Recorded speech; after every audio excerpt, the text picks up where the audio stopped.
Coucou tout le monde, j'espère que vous allez bien. Aujourd'hui, je vous propose de redécouvrir ou de découvrir des threads d'horreur. Mais ne vous inquiétez pas, vous aurez votre nouveau thread mercredi à 19h. Ah oui, si jamais t'as pas vu la dernière vidéo, j'ai eu beaucoup de galères. Bah c'est celle-ci et je t'invite à la regarder après. Allez, tu connais le petit pouce bleu et l'abonnement et nous, on est parti. Éteins les lumières et prends ton plus gros bol de glace.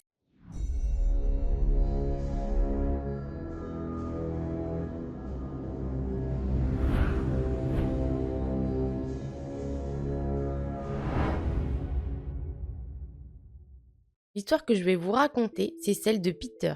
Tout d'abord, il faut savoir que Peter est quelqu'un de très rationnel. Il ne croit pas du tout au paranormal et il est plus le genre de personne à rire devant quelque chose d'irrationnel. Il est même d'ailleurs le genre de personne à se moquer des croyants. C'est le genre de personne à essayer de trouver une logique comme des maladies mentales, des empoisonnements. Sur ces choses-là, il est très têtu. Peter est diplômé en astrophysique et cosmologie. Donc pour lui, quelqu'un avec de tels diplômes, pour ce qui va lui arriver, c'est très difficile à admettre. Tout commence il y a quelques années. Une nuit, il est dans son lit et tout se passe bien. Puis soudain, il a commencé à sentir ses pieds s'enfoncer dans le lit. Peter se redresse pour voir ce qui se passe au niveau de ses pieds, mais il n'y a rien. Il se rallonge, mais maintenant il se sent observé. Le lendemain, Peter a décidé d'aller acheter un avertisseur de monoxyde. Il a rapidement pensé qu'il avait un empoisonnement au monoxyde d'une chaudière qui fuyait. Mais l'alarme ne s'est jamais déclenchée. Donc Peter, à ce moment-là, il reste perplexe. La nuit suivante, il a commencé à avoir des paralysies du sommeil. Et dans ces paralysies, il y a des créatures démoniaques qui attaquent Peter. Mais Peter reste toujours rationnel, car il se dit que c'est normal. La science l'a déjà expliqué plusieurs fois. Ce n'est que des hallucinations. Mais plus les nuits passent, et plus ça s'intensifie. Peter voit maintenant des choses étranges, bizarres autour de lui. Mais cette fois-ci, en pleine journée. Sa famille a même pu apercevoir ces choses bizarres. Son chien aboyait sur les trucs qu'il voyait. Plus les mois ont passé, et plus la paralysie du sommeil s'est empirée. Ces nuits sont un véritable cauchemar réveillé. Un démon vient le voir tous les soirs, le caresse de haut en bas, puis le retourne et abuse de lui par derrière. Et Peter sait qu'il reviendra demain, le surlendemain et les semaines qui vont suivre. Un an passe et il est toujours au même point. Il a toujours des paralysies du sommeil toutes les nuits. Le démon vient abuser de lui et repart comme il en a envie. Son sommeil est devenu chaotique, il est même complètement épuisé. Peter est de plus en plus déprimé et a juste une envie, que tout s'arrête. Des pensées sombres l'envahissent. Les démons dans son sommeil lui parlent. Et en parlant avec eux, il a appris des mots comme succube et incube. Puis, plus le temps passe, et plus il se dit que c'est peut-être pas des hallucinations. Et Peter, il veut des réponses. Il décide donc d'aller dans un groupe Reddit sur lequel il est actif. Et ce dernier traite de la paralysie du sommeil. L'un des membres est religieux et lui dit qu'il doit répéter une phrase quand ces paralysies du sommeil commencent. Au nom de Jésus-Christ, je te réprimande. Et cette personne n'est pas nouvelle sur le site. Il publie des moyens d'arrêter les paralysies par des moyens religieux. Étant athée, Peter est sceptique à ce qu'il lui dit et survole juste son message sans faire plus attention. Mais le temps passe et les choses ont pris une tournure horrible. Une horrible créature démoniaque est venue vers Peter. Cette chose a l'air d'avoir plus de 200 ans. Elle est grande et a une allure dégingandée. Ce démon a de grands yeux sans émotion et pue les égouts. Ce truc, il l'a déjà vu à plusieurs reprises et continue à lui rendre visite tous les jours. Il ressemble exactement à la chose Momo. Pendant ce temps, des tas de scorpions ont commencé à ramper vers lui, monter sur les murs et s'infiltrer au plafond. Puis Peter se souvient du message qu'il a eu sur Reddit. Au nom de Jésus-Christ, je te réprimande. C'est très difficile pour Peter de le faire, car sa mâchoire est fermée à cause de la paralysie. Mais il est capable de pousser de l'air à travers ses dents. Mais quand il a dit cette phrase, la créature démoniaque dégoûtante et tous les scorpions sont soudainement partis. Puis Peter s'est réveillé et a commencé sa nouvelle journée. La nuit suivante, il est de nouveau en paralysie et récite de nouveau cette même phrase. Et tout s'est arrêté. Avec cette prière, Peter a stoppé beaucoup d'épisodes de paralysie du sommeil. Il est complètement sous le choc et remet en question la vision qu'il a du monde et de sa vision sur les religions. lui qui se moquait de la religion, eh bien, elle commence à le remettre à sa place. Dans la journée, il voit un démon venir vers lui. Cette chose ressemble à un pylône électrique, et quand cet être est près de lui, il ressent un champ magnétique venant de lui. Puis, le démon rentre en lui. À ce moment-là, Peter sait que cette chose veut lui voler son corps et éjecter son âme. Et cette chose le pousse à avoir des pensées très noires. Comment vous dire? À plusieurs reprises, Peter perd la tête et commence à faire des choses involontaires. Le temps passe et Peter commence à lire la Bible pendant 1 an. Mais ce n'est pas très régulier et cela n'arrête pas ses pensées noires ni ses paralysies. Donc, il a mis la Bible de côté. Puis, à un moment, il a remarqué quelque chose. La Bible qui est rangée avec d'autres livres est recouverte de moisissures. Il se dit que c'est étrange, même sa mère lui dit. Arrivé début 2022, Peter ne s'est toujours pas débarrassé de ses démons. Il a l'impression qu'il y en a de plus en plus autour de lui. Et maintenant, ils apparaissent même le jour quand il est éveillé. Quand il est dans son lit, il peut les sentir monter et descendre sur son ventre. Même avec la prière qu'il récite, certains démons restent. Et il en arrive au point où il ne peut plus dormir sans les sentir. La sensation qu'il a quand ces démons grimpent sur lui, c'est qu'on lui donne des coups de poignard. C'est douloureux. Et plus les jours passent, plus c'est douloureux. Peter en a déduit que les démons deviennent de plus en plus puissants. Alors, dans un cri de désespoir, il hurle « Est-ce que quelqu'un peut m'aider ?» Peter est en larmes. Ça fait 2 ans qu'il subit les attaques de démons. Soudain, il entend un bruit, le bruit du vent qui est calme. Puis un être avec une armure, une épée et un bouclier est apparu. Cet être a jeté son épée dans le tapis, puis une onde d'énergie s'est propagée. Cette énergie est venue jusqu'à Peter. La sensation qu'il a ressentie à ce moment-là est très étrange. Les démons ont commencé à sortir de lui. Ils sortaient de ses pieds, de ses doigts, ainsi que de sa tête. Ils les sent monter dans son visage, dans son cerveau et sortent de son corps. Cette sensation est tellement bizarre qu'il ne sait pas comment nous la décrire. Les démons crient de tous les côtés. Peter tourne la tête et voit un démon qui se bat avec l'être venu l'aider. Le démon a perdu. Au cours d'environ 2 heures, cet être a éliminé plus de 100 démons qui sortaient du corps de Peter. Et quand un démon était vaincu, il peut voir que des substances bizarres sortent de ses pieds et de ses doigts. Quand tout s'est terminé, il a senti une énergie nouvelle l'envahir.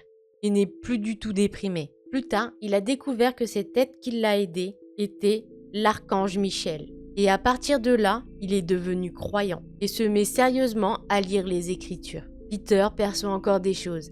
Et Saint Michael est venu quelquefois l'aider, car les démons sont revenus à plusieurs reprises. Peter a découvert qu'il était vulnérable aux attaques lorsqu'il dormait. Mais les démons qui l'attaquent sont de moins en moins, et il pense que c'est grâce aux écritures religieuses. Dans pas longtemps, il va aller à l'église pour la première fois, et il sent que quelque chose va se produire, quelque chose de puissant va le protéger. Mais Peter se demande une chose. Depuis combien de temps les démons sont restés en lui? Et c'est ainsi que ce thread d'horreur se termine.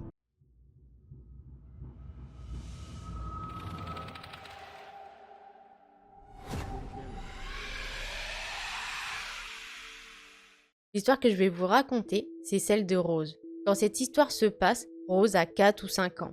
C'est une petite fille qui aime bien jouer avec son grand-père. Ils ont l'habitude de jouer à un petit jeu de rôle. En gros, le grand-père de Rose lui raconte une histoire et reproduisent ensemble ce qu'il se passe dans l'histoire. Et généralement, à ce moment-là, Rose saute sur son lit après les histoires. Puis un jour, il lui en raconte une très troublante. Cette histoire raconte la légende du démon Bengale, qui s'appelle Ekanodé, où ce démon mange les enfants s'ils sont malicieux. Mais Ekanodé n'apparaît pas tout de suite pendant votre enfance. Il apparaît plus tard quand vous êtes adulte pour vous faire payer vos actions. Pour vaincre ce démon, ou pour que la personne ne meure pas, cette dernière doit trahir un ami. Les nuits passent et toutes les histoires se ressemblent, mais sont de plus en plus intéressantes pour Rose. Puis vient le moment où malheureusement la grand-mère de Rose décède d'un cancer, et toute la famille est dévastée. Quand elle a vu le corps sans vie de sa grand-mère, Rose a pu apercevoir que sa bouche s'est contractée et que ses yeux se sont ouverts à un moment et se sont refermés. Puis Rose se retrouve avec son grand-père sur le lit de mort de sa grand-mère. Elle lui demande de raconter une histoire sur le démon et elle veut plus précisément que dans cette histoire, sa grand-mère soit présente. Et Rose lui dit qu'elle va jouer le rôle de sa grand-mère. Son grand-père a en quelque sorte accepté et a commencé à raconter une histoire et Rose a commencé à jouer son rôle.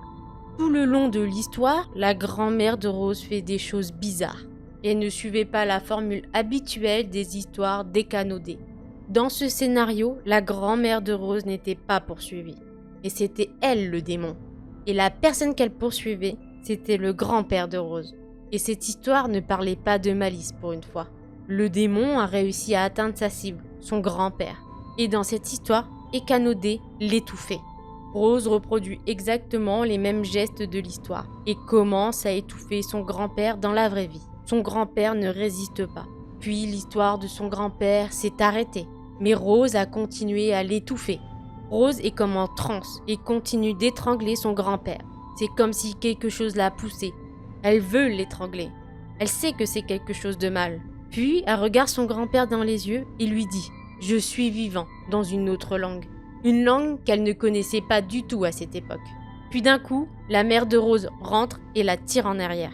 13-14 ans après cette histoire, le grand-père de Rose est toujours en vie et va beaucoup mieux que la dernière fois. Rose pense beaucoup à cette nuit-là et a toujours l'impression que quelque chose de mystérieux s'est passé dans sa famille et qu'elle n'est pas au courant. Et c'est ainsi que se termine ce thread d'horreur.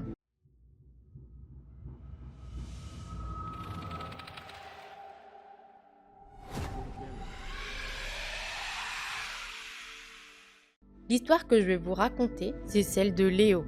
À cette époque, Léo il a 10 ans et cette histoire se passe pendant les vacances d'été. Léo se souvient vraiment plus pourquoi, mais sa mère a dû aller dîner avec des collègues à elle. Elle a donc laissé la sœur aînée de Léo et ce dernier seul à la maison. Le truc, c'est que la sœur aînée de Léo n'a que 12 ans. Donc elle est plus là pour s'assurer que la maison ne brûle pas plutôt que de veiller sur lui. La mère de Léo les a prévenus qu'elle allait rentrer directement après le repas. Sa mère part et Léo s'installe dans le salon pour mater un film. La sœur de Léo est à l'étage dans sa chambre. Et ça ne dérange pas du tout Léo, car il est avec Fenrir, son chien qui est un Terre-Neuve noir avec qui il a grandi toute sa vie. Malheureusement, au moment où Léo a 10 ans, Fenrir, il a le même âge. Le pauvre Fenrir ne peut plus marcher, courir ou se tenir debout comme avant. La famille de Léo doit généralement l'aider à se lever. Ils ont même construit quelques passerelles dans leur jardin pour l'aider. Léo lui apporte généralement ses bols de nourriture et d'eau car il est trop fatigué pour se lever. Mais bon, revenons à l'histoire. Léo regarde la télé avec Fenrir allongé à côté du canapé. Mais soudain, il entend un grognement. Léo a directement éteint le son de sa télé, puis s'est retourné et a vu Fenrir grogner et aboyer sur quelque chose. Léo a regardé dans quelle direction Fenrir regardait. Et son attention est attirée par la porte arrière qui mène à l'arrière-cour. Mais dans la pénombre, il n'a rien vu. Puis Fenrir s'est levé d'un coup, a grogné, mais en plus violemment. Il faut garder à l'esprit que le gros toutou a des problèmes pour se lever. Et quand Léo a vu ça, il s'est douté qu'il y avait quelque chose. Il se dirige donc vers la porte arrière, et là, Fenrir s'est mis à courir vers la porte, et s'est levé sur ses pattes arrière et a commencé à gratter sur la porte. Il a grogné et aboyé. Au début, Léo pense que c'est juste un écureuil qui s'est perdu dans le jardin. Mais quand il voit son chien aboyer de plus en plus fort et être de plus en plus agressif, il se dit que ce n'est pas possible. Il l'a déjà vu courir avec des écureuils quand il était plus jeune, et il n'était pas aussi agressif. Léo décide de se lever de son canapé et de s'approcher de la porte. Il a mis son visage contre la vitre de la cuisine, mais n'a rien vu. Pendant tout ce temps, Fenrir a continué à gratter, à grogner et à aboyer. Léo prend son courage à deux mains et décide d'allumer les lumières du jardin. À la seconde où ça s'est allumé, Léo a vu un homme. Il est habillé en noir de la tête aux pieds, a des gants et un masque de ski. L'homme regarde à travers la porte et son visage et ses mains sont appuyés sur la porte. Puis après 2-3 secondes, l'homme a reculé, car il a compris que la pénombre ne le cachait plus. Il s'est retourné vers Léo et les deux se sont regardés comme ça pendant quelques secondes. À ce moment-là, Léo ne sait pas quoi faire. Et la seule chose qui lui est passée par la tête, c'est d'aller ouvrir la porte. Plus précisément, la porte où Fenrir grattait. Au moment où Léo a ouvert, l'homme a essayé de courir, mais Fenrir s'est jeté sur lui. Le gars n'a même pas pu courir longtemps, car Fenrir ne le lâchait pas. Le truc, c'est que Fenrir a l'air même d'avoir verrouillé sa mâchoire. Il a d'abord mordu l'homme au niveau de la jambe et s'est déplacé pour aller mordre le bras du gars. Ce type a essayé de frapper Fenrir, mais il n'a pas du tout réussi. Léo, il est juste resté figé de la situation et fixe Fenrir. Et pour être honnête, Léo a plus peur pour son chien que pour le type. Puisque oui, il n'a jamais vu Fenrir aussi agressif de toute sa vie. Léo a même pensé qu'à un moment, son chien allait tuer le gars. Finalement, les cris d'agonie de l'homme ont fini par pousser la sœur de Léo à courir en bas pour voir ce qu'il se passait. Sa sœur a paniqué et a fini par appeler le 911. Puis elle lui a dit ensuite de monter dans sa chambre. Léo a couru dans sa chambre et il est resté là, sous le choc de ce qu'il venait de voir.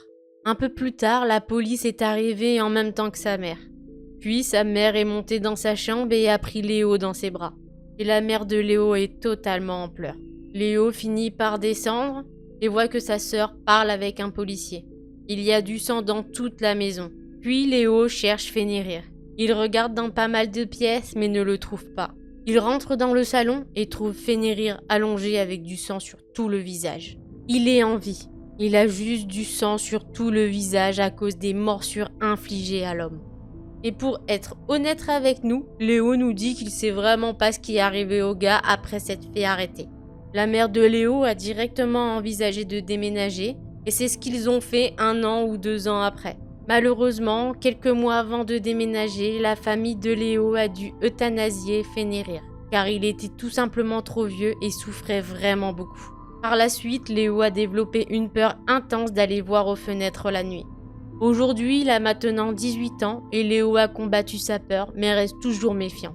Et il nous dit que quand il aura sa maison pour être indépendant, il prendra définitivement un gros toutou à lui. Léo reste éternellement reconnaissant envers Fenrir. Il a toujours une pensée pour lui. S'il n'avait pas été là, qui sait ce que ce type aurait fait d'eux. Et voilà comment se termine ce second thread d'horreur.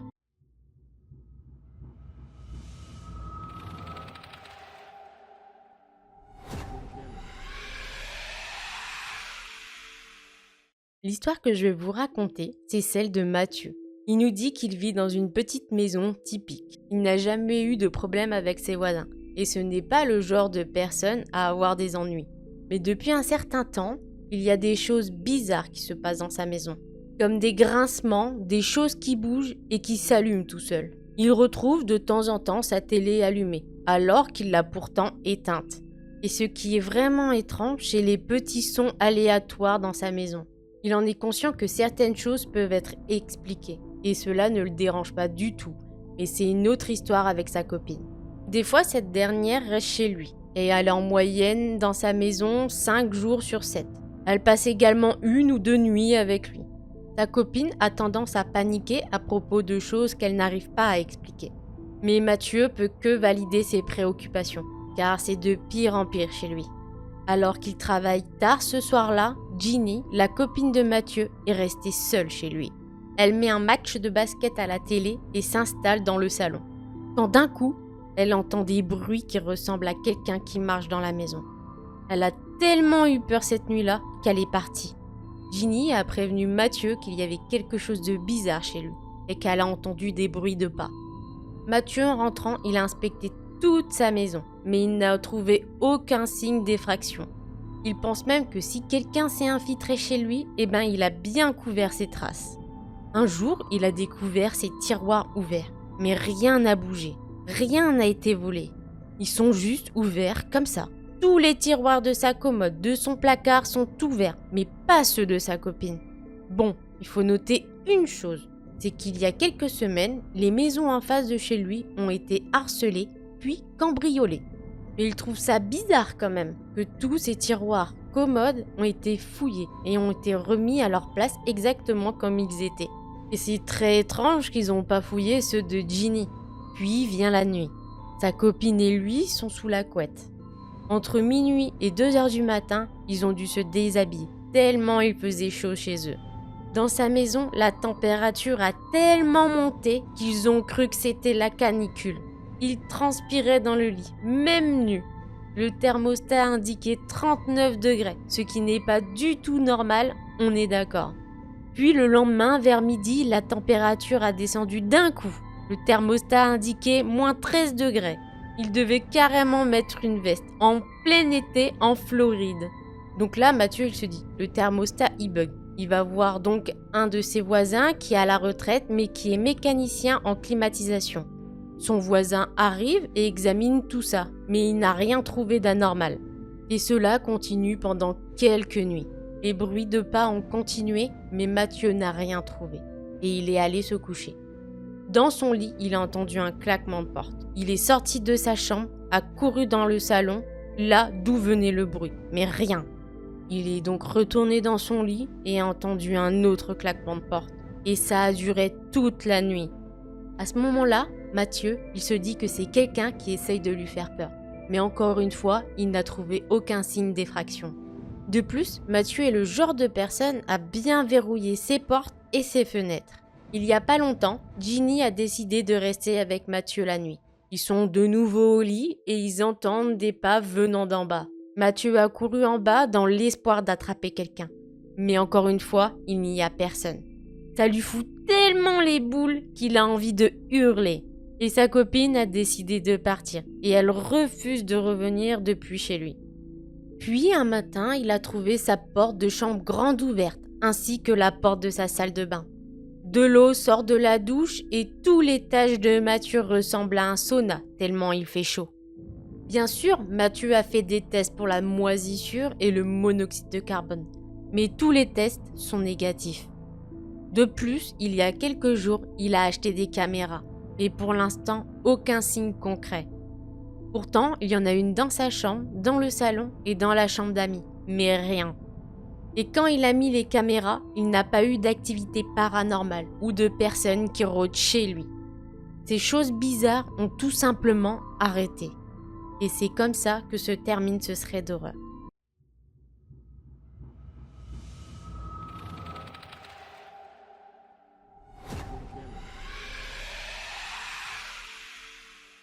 L'histoire que je vais vous raconter, c'est celle d'Estelle. Tout commence quand Estelle doit prendre un avion pour rendre visite à ses amis. Elle attend son avion à l'aéroport. Quelques heures après, son avion est enfin arrivé. Elle passe les portes et s'installe à sa place. Les minutes passent et il y a encore du monde qui arrive. Puis à un moment, il y a une très grande famille qui monte. Il y a au moins 4 adultes et une dizaine d'enfants dont l'âge varie du plus petit jusqu'au lycée.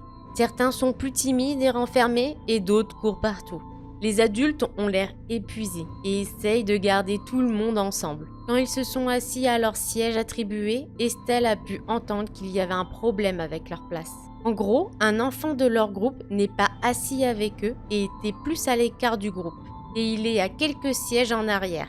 L'hôtesse s'excuse et leur dit que parfois l'ordinateur mélange les places, mais leur assure qu'il n'y aura pas de problème. Le truc, c'est que la famille à bord de l'avion commence à insister. Et là, Estelle, elle commence à comprendre un truc. C'est que là où elle est assise, elle est entourée de toute cette famille. Donc elle se lève, va voir l'hôtesse pour lui demander si c'est pas possible de changer de place. L'hôtesse lui demande si elle a un problème avec l'endroit où elle est assise et Estelle lui dit que non. Mais elle lui explique qu'elle est assise en plein milieu de la famille et que de son côté, elle voyage seule. Que ça ne la dérange pas du tout de changer de place avec l'enfant. La famille remercie Estelle. Elle part prendre son sac et suit l'hôtesse jusqu'à son nouveau siège. Puis Estelle aperçoit le membre de la famille qui était isolé.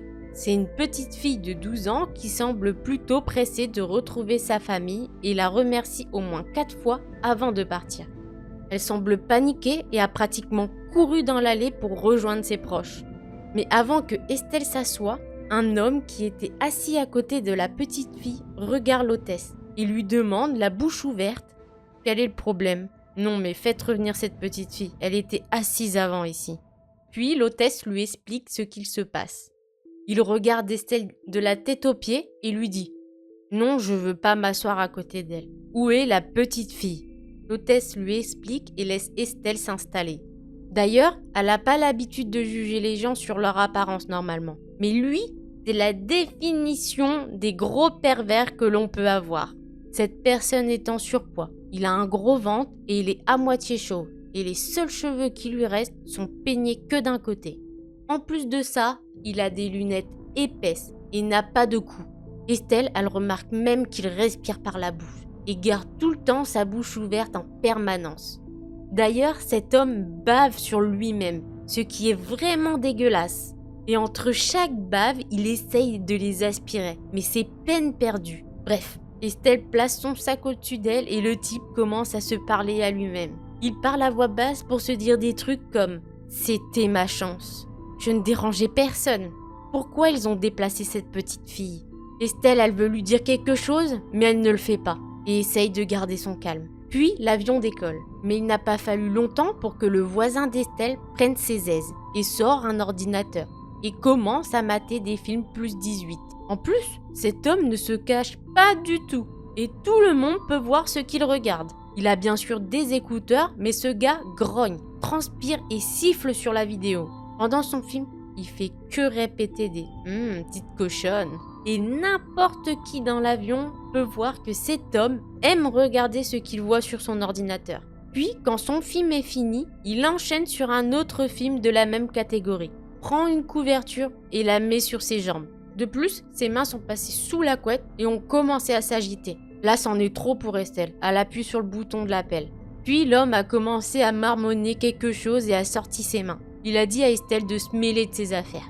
L'homme continue toujours à regarder ses trucs sur son PC. Mais à un moment, elle a envie d'aller aux toilettes. Et quand elle est revenue, l'homme était au téléphone et parlait de cul à voix haute. Puis il s'est arrêté quand il a vu Estelle. Ce type a fini par s'endormir le long du trajet.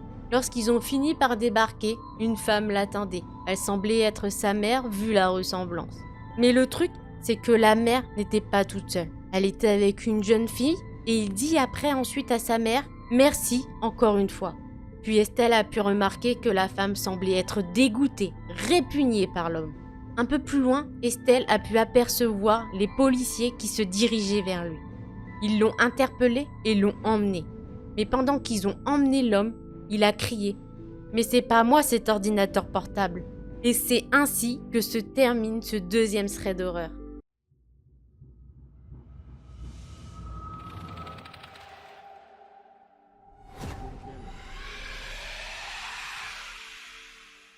L'histoire que je vais vous raconter, c'est celle de Sabrina. Sabrina, lors de cette histoire, a 15 ans.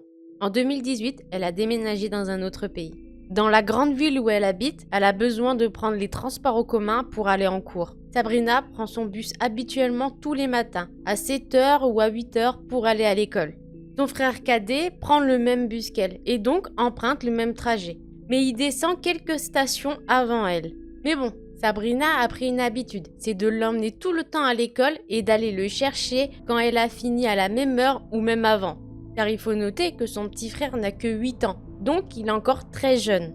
Cette routine a duré pendant 1 an. Et pendant ce temps, Sabrina a commencé à reconnaître des visages des personnes qui prenaient le même bus qu'elle.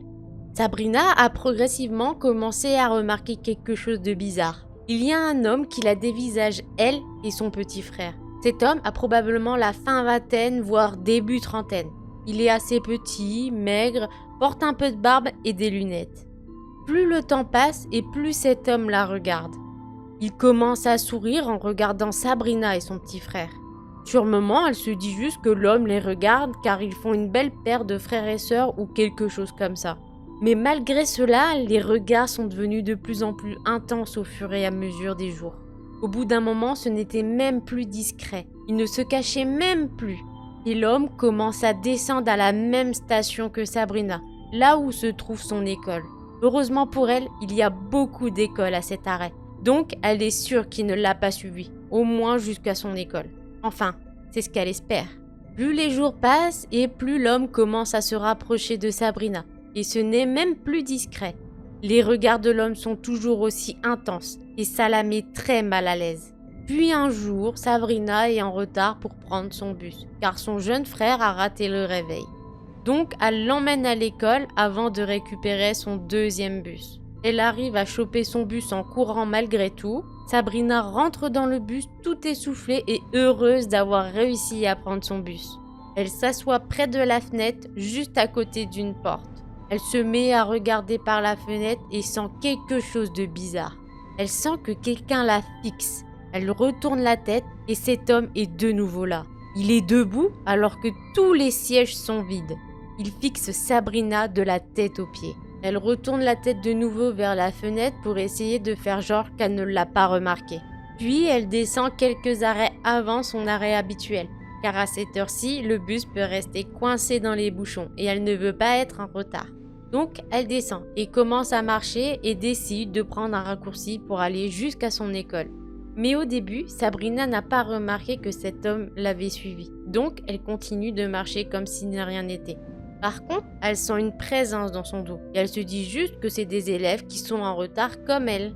Bon, dans le doute, elle va quand même regarder mais très discrètement. Elle tourne sa tête lentement et elle peut voir que l'homme marche derrière elle. Ça doit faire environ 100 mètres qu'il la suit. Le type, il n'a pas remarqué qu'elle l'a vue. Donc, il commence à se rapprocher d'elle. Puis d'un coup, ce mec s'est mis à côté d'elle et a commencé à marcher proche d'elle, comme s'ils se connaissaient. L'homme la salue. Sabrina, elle le regarde et décide de s'éloigner comme elle peut tout en gardant le même rythme de marche. L'homme n'en reste pas là et lui demande Nous nous sommes vus à plusieurs reprises dans le bus, n'est-ce pas? De plus, tu es très jolie. Sabrina lui dit juste non, désolé, je te connais pas. Le type s'en tape complètement et commence à poser des questions assez effrayantes comme T'es au lycée, n'est-ce pas? Où est ton petit frère aujourd'hui? Il n'était pas avec toi aujourd'hui dans le bus? C'est ton frère, pas vrai? Sabrina est très troublée. Alors elle a juste prononcé désolé, je vous connais pas. Puis après, l'homme lui fait Mais moi non plus, je te connais pas. Tu veux faire connaissance? Elle n'a pas répondu et a continué son chemin. L'homme continue toujours de la suivre de plus en plus près de son école. Mais quand ce type s'est rendu compte qu'il y avait de plus en plus de monde là où se dirigeait Sabrina, il a pris une rue adjacente et il a disparu. En voyant qu'elle n'est plus suivie, Sabrina a lâché un soupir de soulagement tellement elle était stressée mais qu'elle ne s'en était même pas rendue compte. Arrivée devant son lycée, Sabrina en a parlé à des amis qui lui ont dit que si jamais ça se reproduisait, il faudrait qu'elle les appelle. Puis Sabrina a cessé de le voir dans le bus pendant un certain temps après ça, ce qui l'a fait réfléchir et elle s'est dit que ce type prenait le bus pour mater des jeunes filles et les suivre. Après que le Covid se soit calmé, Sabrina a recommencé à le voir, mais ne pense pas qu'il l'ait reconnu car elle a complètement changé en 2 ans. Elle porte maintenant des lunettes et a perdu beaucoup de poids et met beaucoup plus de maquillage qu'avant. L'homme s'est tenu à côté d'elle et Sabrina a pu remarquer une chose, c'est qu'il continue tout le temps d'observer les petites filles. Et il a maintenant cessé de regarder Sabrina, car de 1, elle est devenue plus grande que lui, et de 2, elle est maintenant plus âgée. Et elle a remarqué qu'il préférait les petites filles, et plus précisément celles qui portaient des shorts. Malheureusement, Sabrina aimerait dénoncer ce pervers, mais il n'a touché personne. Donc il n'y a aucune preuve de ce qu'elle avance. De plus, les policiers lui diront quoi? L'homme n'a rien fait, il a juste regardé. Elle sait pertinemment que cet homme est un prédateur. Et c'est comme ça que se termine ce premier thread d'horreur.